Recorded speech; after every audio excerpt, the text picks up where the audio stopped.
Boa noite a todos. Sejamos todos bem-vindos à nossa congregação, à reunião virtual de segunda noite.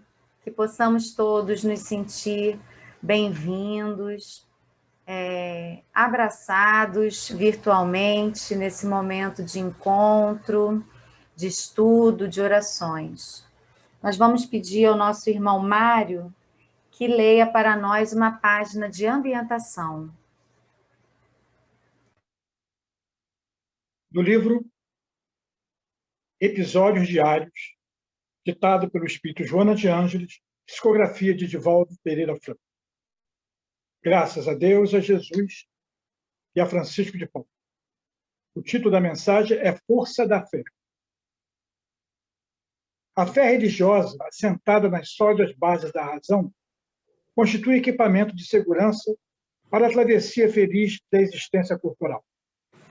Luz acesa na sombra, aponta o rumo no processo humano para a conquista dos valores eternos. O homem sem fé é semelhante ao barco sem bússola em um oceano imenso. Quando luxuleia a fé, ele se apaga por falta do combustível que a razão proporciona, ele a padecer a rude provação de ter que seguir em plena escuridão, sem apoios nem discernimento. A fé pode ser comparada a uma lâmpada acesa, colocada nos pés, clareando o caminho. Sustenta a fé com a lógica do raciocínio claro. Concede tempo mental, aprofundando reflexões em torno da vida e da sua superior finalidade. Exercita-a mediante a irrestrita confiança em Deus e na incondicional ação do bem. A fé é campo para experiências transcendentes, que dilatam a capacidade espiritual do ser.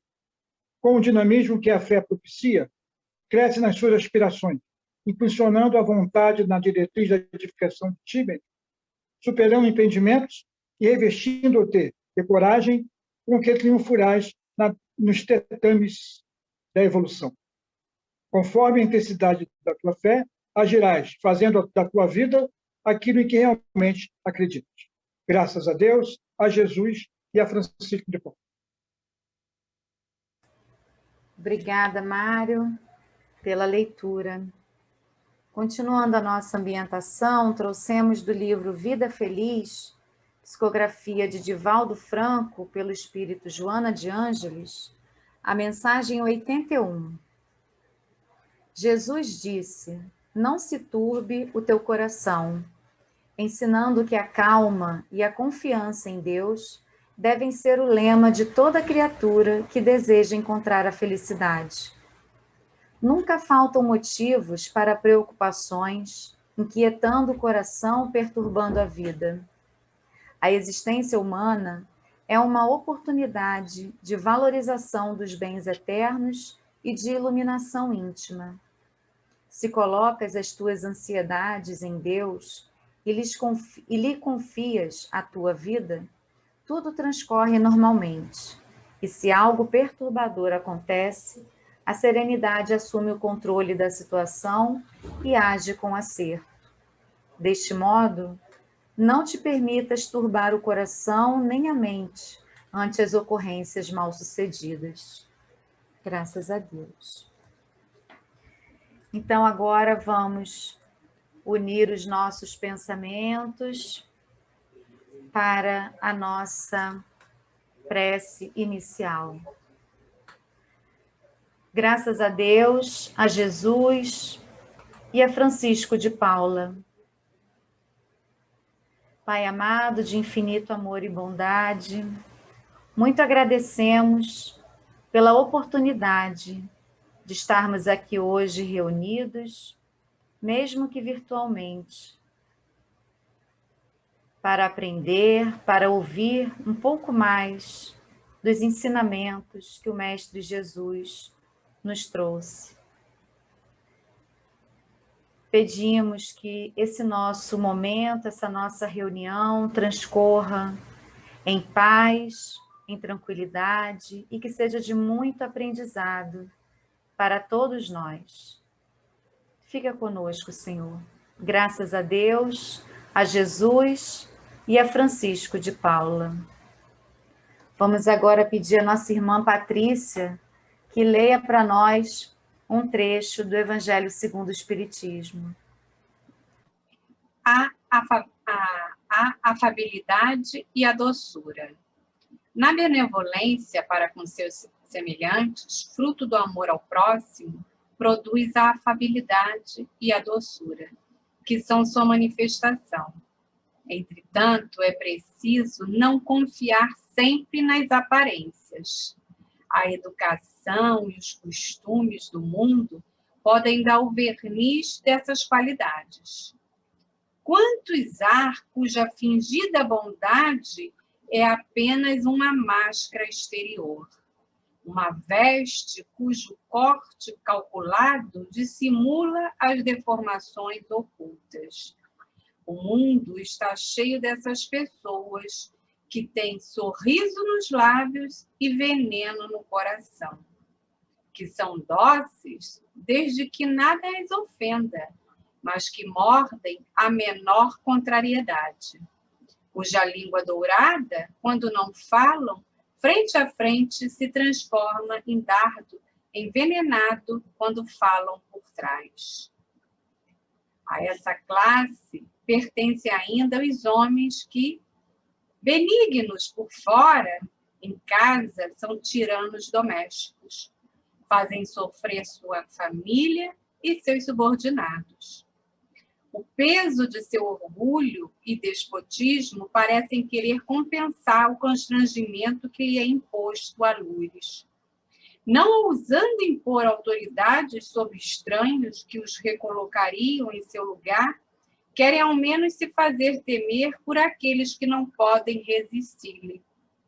Sua vaidade se satisfaz em poder dizer: aqui eu mando e eu sou obedecido, sem pensar que lhe poderiam acrescentar com mais razão: e sou odiado. Não basta que dos lábios escorram leite e mel. Se o coração for alheio a isso, será hipocrisia. Aquele cuja afabilidade e doçura não são fingidas nunca é desmentida. Ele é o mesmo para o mundo e na intimidade. Sabe que é possível enganar os homens pelas aparências, mas não se engana a Deus. Obrigada, irmã, pela leitura do Evangelho. Chegamos agora ao momento mais importante da nossa reunião, que é o momento do estudo, que hoje será feito pela nossa irmã Cristina. Para ela, as nossas melhores vibrações. Boa noite a todos. Vou compartilhar com vocês uma tela.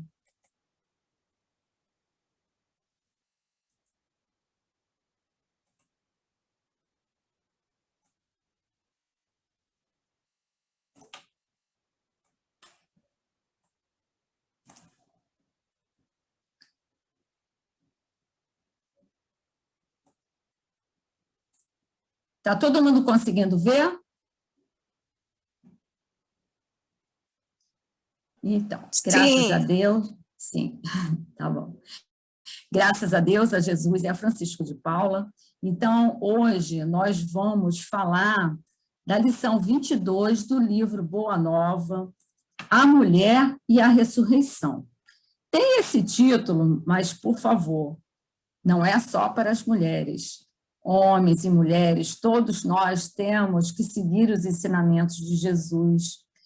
E o Boa Nova, as palavras que tem nele, elas focalizam passagens evangélicas de expressiva beleza em que Jesus, junto a seus discípulos, nos traz até hoje lições de sabedoria. Então, é um livro maravilhoso e eu tirei essa lição para a gente poder explanar hoje. E o espírito Humberto de Campos, através do Chico Xavier, ele descreve nestas passagens a natureza, os locais e paisagens assim lindamente. Quando a gente lê, a gente tem vontade de estar naquele ambiente descrito por ele, de tanta beleza. E esse capítulo 2, ele tem dois momentos.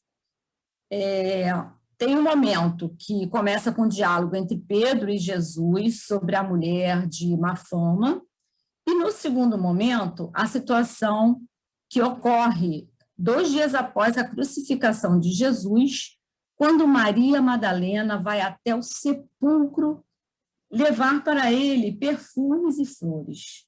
Então, são 2 momentos maravilhosos que a gente vai ter, e vamos tentar nos transportar há 2000 anos para a gente poder tentar viver essa época e aproveitar as melhores reflexões que a gente pode conseguir nesse capítulo. Vamos lá.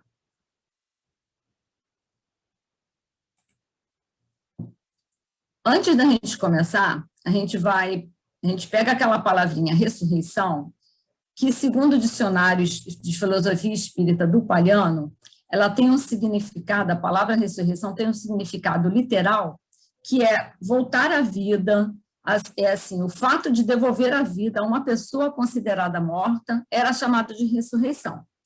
E a aparição também de um espírito também era chamado de ressurreição. Isso só para a gente poder começar a destrinchar esse capítulo. Então, a gente começa a lição com uma conversa de Jesus e Simão Pedro, quando eles voltavam de uma pesca no Mar de Tiberíades, também considerado o Mar da Galileia ou Lago de Genezaré. Esse pedaço é imperdível, porque Humberto de Campos começa a lição falando dessa maneira. As águas alegres do Tiberíades se aquietavam lentamente, como tocadas por uma força invisível da natureza, quando a barca de Simão, conduzindo o Senhor, atingiu docemente a praia. Olha que maravilha! Olha a maneira que ele descreve o início dessa lição, com aquela natureza presente, aquela vontade que a gente tem de ficar lendo e estar lá naquela época também, não é?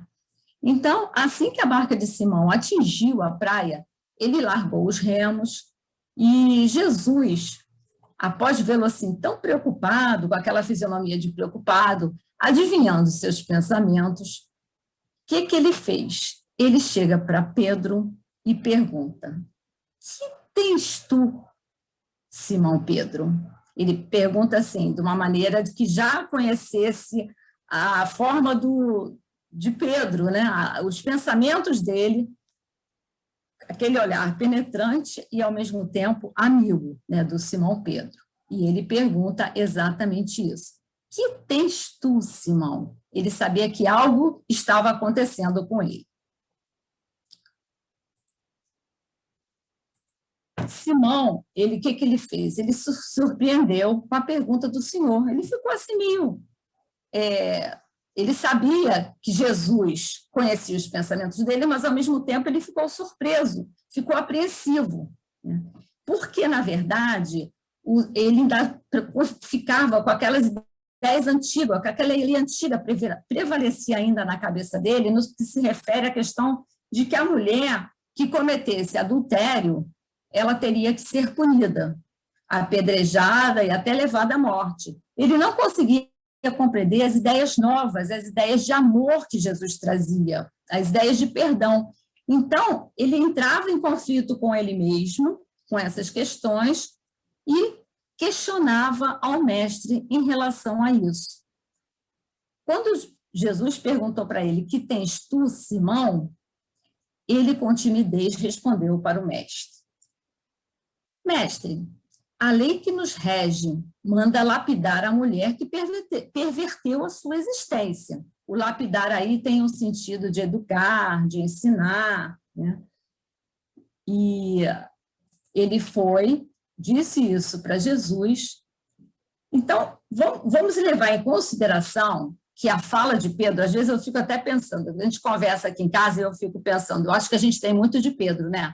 A gente questiona, a gente não aceita algumas coisas, e a gente fica sempre batendo naquela tecla, né? Até eu acho que o evangelho internalizar dentro de cada um de nós eu acho que ainda falta muito. A gente estuda, mas a gente ainda fica com aquelas ideias um pouco antigas, e ainda, às vezes tem alguns preconceitos, algumas coisas que a gente está tentando vencer. Então, o que acontece? Como essa situação ela se passa 2000 anos atrás na Palestina, a gente pensa assim, se hoje o machismo é difícil, doloroso, imagine naquela época que era bem pior, era muito mais do que hoje. Uma mulher viúva, naquela época, ela era desconsiderada. Uma mulher que era mãe solteira também era desconsiderada. E, por conta disso, ela não podia fazer parte da sociedade, nem podia trabalhar. E, mais ainda, ela não podia, era proibida de falar com os homens. Então, quando Pedro pergunta e expõe isso para Jesus, Jesus lhe respondeu com brandura. Quando Pedro faz esse questionamento sobre a mulher, Jesus vai com aquela calma, sabedoria, aquela calma que a menina leu na ambientação hoje, né? Jesus disse, e a calma que Jesus diz as coisas. Jesus lhe respondeu com brandura. Quase sempre, Simão, não é a mulher que se perverte a si mesma, é o homem que lhe destrói a vida. Então, Jesus diz que aquelas mulheres que estão sendo julgadas ali, nada mais eram que mulheres que tiveram a vida destruída pelos homens. E não foram elas sozinhas que se perverteram, né? Mas para Pedro ainda era muito difícil essas ideias, aceitar essas ideias, né? E Pedro, não conformado ainda, o que ele faz? Ele questiona, mas bem respeitosamente, a Jesus. Os nossos legisladores sempre ordenaram severidade e rispidez para com as decaídas, quer dizer, com as mulheres de má vida, que eles diziam, as decaídas. Ele continuava falando, observando os nossos costumes, Senhor, é que temo por vós, acolhendo tantas meretrizes e mulheres de má vida nas pregações do Tiberíades. Então, olha que situação interessante. Ele acompanhava Jesus nas pregações, ele adorava tudo que Jesus fazia, tentava seguir, mas ficava preocupado porque Jesus estava naquele meio, estava junto com aquelas mulheres que, para ele, era uma coisa que não era bom, que não era legal.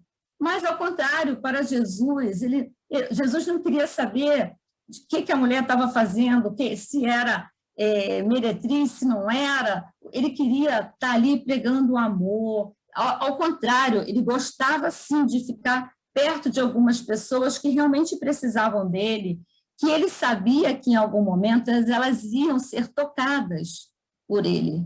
E Maria Madalena era uma delas, né? Que a gente vai ver logo em seguida, na segunda parte desse episódio. Então, Jesus ainda insistiu e falou assim para Pedro. E mostrou assim um pouco mais da situação. E falou o seguinte: a lei antiga manda apedrejar a mulher pervertida, mas também ela determina que amemos os nossos semelhantes como a nós mesmos. E continuou dizendo, meu ensino é o cumprimento da lei do amor. Existem dois caminhos, o caminho que manda apedrejar e matar e o caminho do perdão e do amor. E aí, Jesus disse a Simão Pedro que ele não se preocupasse, porque Pedro estava preocupado se ele andava com as mulheres de má vida, se ele estava no Tiberíades com elas, reunidos, ele estava se preocupando com isso. E Jesus disse a Simão Pedro que não se preocupasse por ele, porque ele não havia vindo para outra coisa se não fosse a de cumprir a vontade do Pai. Ele optou pelo caminho do amor. Então, quando a gente fala no caminho do amor, na obediência de Jesus com o Pai, a gente lembra do capítulo do Evangelho, que é o capítulo 11, amar ao próximo como a si mesmo, o maior mandamento, que está logo no item 1 do Evangelho. Qual o maior mandamento da lei de Deus? amar a Deus sobre todas as coisas. E o segundo, amar ao próximo como a si mesmo. Então, essa é tipo uma receita de bolo, não tem como errar. A gente seguindo esse caminho, amar a Deus sobre todas as coisas e amar ao próximo como a si mesmo, a gente está no caminho, né? A gente está na direção, mas nós é que fugimos para a direção errada. E os exemplos de Jesus, como sempre, eles são magníficos, né? Então, continuando a fala dele, ele vira para Pedro e fala o seguinte: poderíamos culpar a fonte quando o animal lhe polui as águas? Então, aqui, o que ele está fazendo? Ele está usando de uma filosofia assim, muito grande, porque se a gente parar para pensar, quem polui estas águas somos nós. E a fonte que ele está se referindo são as leis do amor.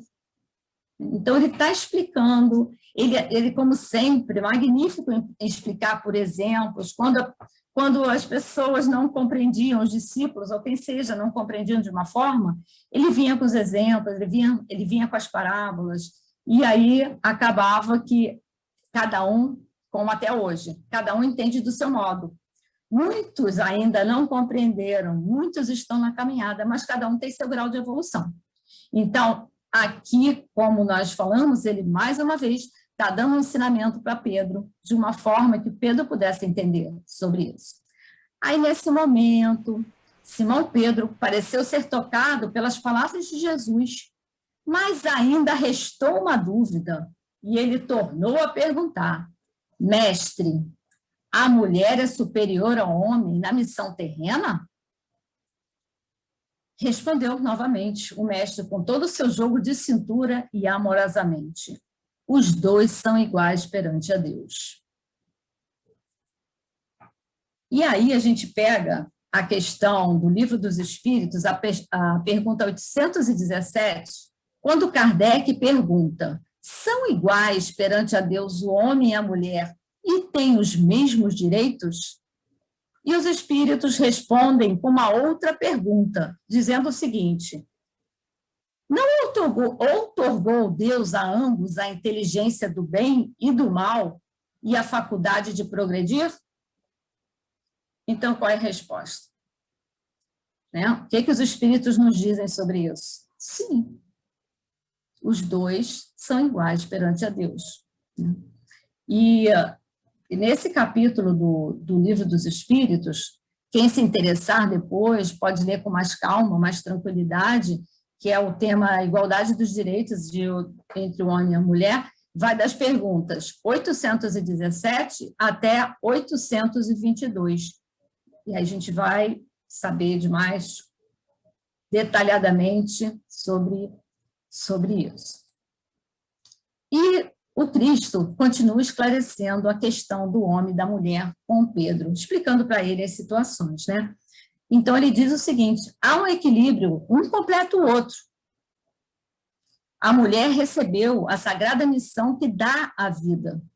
E então, por isso, ela avançou mais do que seu companheiro na estrada do sentimento. E por isso, ela está mais próxima a Deus. Na mulher, há aquela ternura feminina. E ele continua explicando para Pedro que na história dos homens ficam somente os nomes dos políticos, dos filósofos, dos generais, mas todos eles são filhos da grande heroína que passa no silêncio, desconhecida de todos. Então, para que esses homens possam ter sido filósofos, generais, cientistas, seja o que for, eles vieram do corpo de uma mulher. Né? Nessa encarnação, nós estamos no corpo. Na próxima, podemos vir em outro. Então, não fiquem tristes aqueles que não estão agora nesse corpo de mulher, mas que poderão vir numa próxima, depende da necessidade. Né? E, no final, Pedro aparentemente parecia conformado e lhe disse: tens razão, Senhor. E Jesus, com bondade, finalizou: sim, Pedro, temos razão. Ele E depois, no final desse item, Jesus finaliza com esta magnífica frase: e será ainda a mulher que buscaremos confiar a missão mais sublime na construção evangélica dentro dos corações, com esforço para iluminar o mundo. Maravilha! E agora, então, nós passaremos para a segunda parte desse mesmo item. E nessa segunda parte, é muito interessante o que vai... uma situação que todo mundo já conhece, mas que no Boa Nova ele traz de uma maneira diferente para a gente. É trazido o doloroso drama do Calvário de Jesus, que nós já conhecemos, todos nós sabemos. Só que há um questionamento, perguntas que eram feitas entre todos naquela época, inclusive até os discípulos mesmo, paravam e perguntavam isso, né? Qual a finalidade daquele sacrifício de Jesus? Ele não era o Filho de Deus, que tinha todos os poderes, que os poderes e as coisas que ele fazia, que eram vistos por todos, que ele sempre estava realizando? Por que ele nada fez sobre a traição de Judas? Por que ele se humilhou dessa forma? Por mais que todos tentassem encontrar respostas para estas perguntas, as suas percepções não conseguiam enxergar o motivo que levou Jesus a fazer isso. Não fazer nada e ficar... Eles ainda não tinham a capacidade de compreender. Então, essas questões, essas perguntas, elas ficavam sendo passadas de boca em boca e a lembrança do Messias ficava num plano inferior e os seus ensinamentos ficavam esquecidos. Então, Jesus foi sempre aquele 100%, né? Ele era bondoso, caridoso, fez várias e várias curas, ensinou, mas agora só tinham ficado aquelas ideias negativas. Poxa, se ele fazia tanta coisa e acontece isso com ele não faz nada, imagine com a gente, né? Então, isso era uma coisa que acontecia, eles estavam desacreditados de tudo. E aí, no terceiro dia do seu Calvário, a ex-pecadora Maria de Magdala se acercou ao sepulcro com perfumes e flores. Ela ainda foi querer ter seu último momento com Jesus. Ela o amava tanto que ela ia assim, com muito amor para o túmulo, né? Ela se surpreendeu, pois quando ela chegou lá, ela não encontrou o corpo de Jesus. Ela já estava entristecida com a situação, ia passar isso para os companheiros, quando ela ouviu uma voz carinhosa e meiga chamando ela, Maria. A princípio, ela imaginou que fosse o jardineiro, mas logo ela reconhecia a voz do inesquecível Messias. Naquele momento, instintivamente, quando ela percebeu o que estava acontecendo, ela se ajoelhou, tentou beijar as mãos dele, atirar-se aos seus pés, conforme ela fazia no Tiberíades, quando ele ia ao encontro delas. Mas Jesus não deixou que ela fizesse isso, porque ele ainda não tinha ido ao Pai. E aí, a partir daquele momento, né, ela se sentiu assim, ela se sentiu realizada, né? Ela, vendo a imagem de Jesus, ela percebeu que Jesus estava ali, presente, que ele não tinha abandonado a ela nem a todos, né? Então, essa realidade dela, através dela que aconteceu, é que daria a eternidade para o cristianismo. Então, a partir daí, o que acontece? Levanta-se a fé, renova-se o amor, acaba a dúvida e o ânimo começa a surgir em todos, porque então, Jesus aparecendo e Jesus surgindo novamente, significa que ele continuava presente para todos. Ele não tinha... todos os ensinamentos e tudo que ele fez não era em vão. E aí eles começaram a compreender. Então, aquela vibração era tanta de Jesus, quando ele apareceu, que além de Maria de Magdala, outros também puderam vê-lo. e alguns também conseguiram escutar a voz. Da mesma forma como nos dias gloriosos de Jerusalém e de Cafarnaum, quando ele aparecia, quando ele passava, quando ele ensinava ao povo e quando ele dava aqueles ensinamentos. Mas será que qualquer um conseguia ouvir e ver dos que estavam lá presentes? Claro que não. Só aqueles com bons sentimentos, aqueles voltados para o bem, é que conseguiram ter essa maravilha de conseguir vê-lo ou escutá-lo. Então, desde sempre, paira para nós o exemplo do Mestre Jesus, né? Através de Maria de Magdala, uma mulher, e do ardente amor que tinha por Jesus, foi clareada a estrada cristã para todos nós. Para todos nós. Não deixemos de considerar a fé profunda dos primeiros discípulos que Jesus teve, que seguiram Jesus, pregando a boa nova.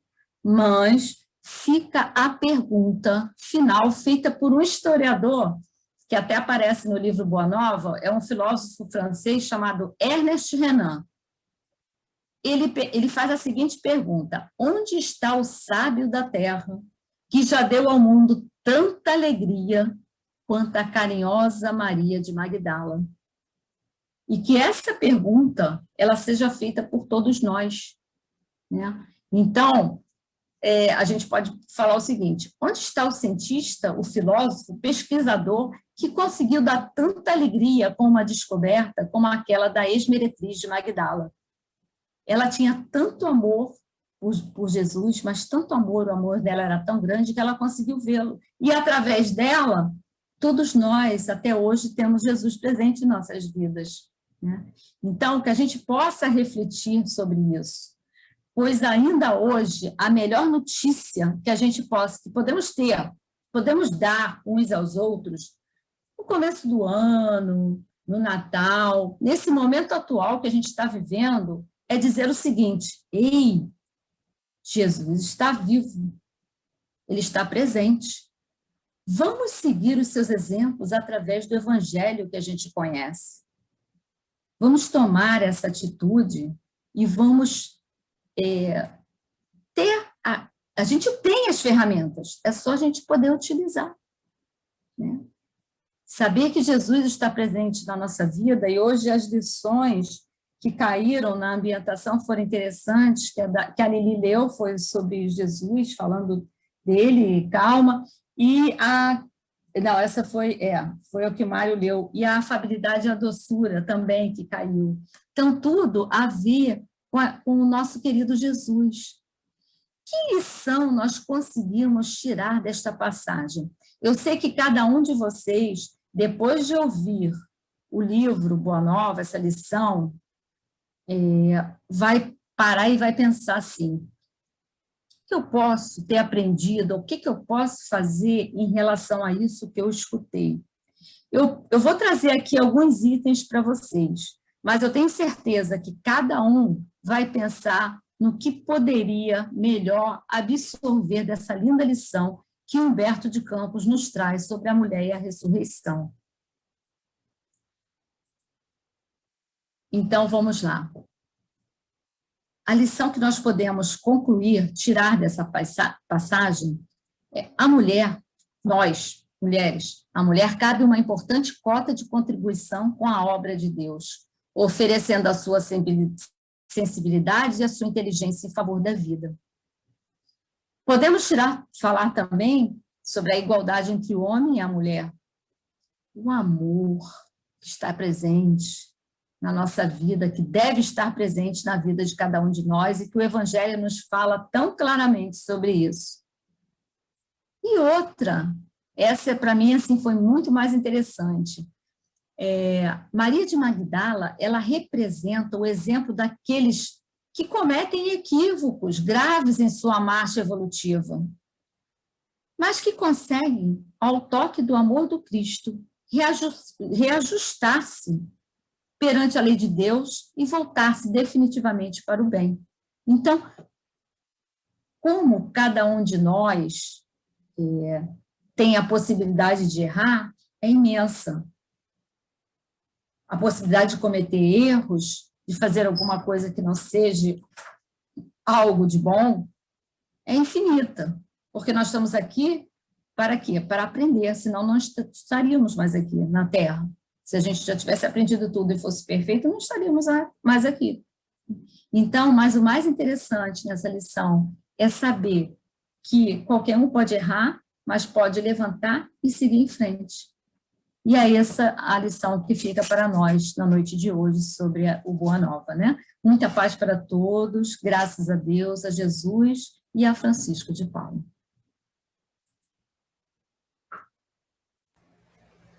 Obrigada, Cris, pelo seu estudo.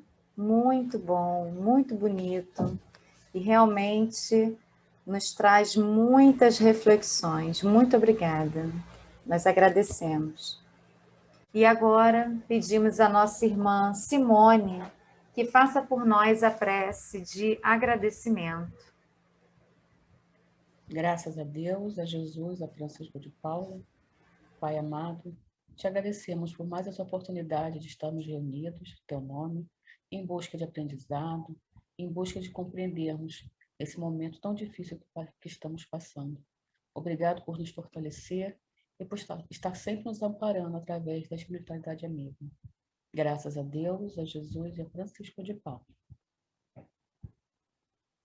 Obrigada, Simone.